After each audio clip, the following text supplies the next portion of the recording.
Hi అండి, అందరికీ నమస్కారం. Welcome back to my channel. ఈ వీడియోలో ఉద్యోగులకు పీఆర్సీ నివేదిక విడుదలకు ఏర్పాట్లండి. మరి ఆ వివరాలు కూడా ఈ వీడియోలో తెలుసుకుందాం. వీడియోని ఎక్కడ కానీ స్కిప్ చేయకుండా ఎండ్ వరకు చూసేయండి. అప్పుడే పూర్తి ఇన్ఫర్మేషన్ అర్థమవుతుంది. అలాగే వీడియో నచ్చినట్లయితే ఒక లైక్ చేయండి. విషయానికి వచ్చినట్లయితే ఉపాధ్యాయుల సమస్యలు పరిష్కరించాలి అని ఎమ్మెల్సీ రఘువర్మ చెప్పారు.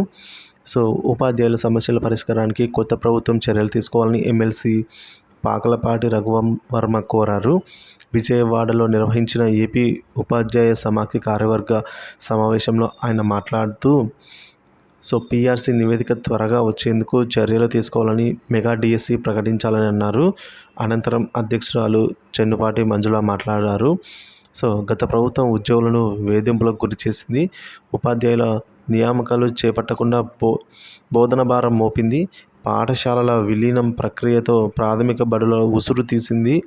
వీటన్నిటిని కొత్త ప్రభుత్వం సరిదిద్దాలి అని కోరారు.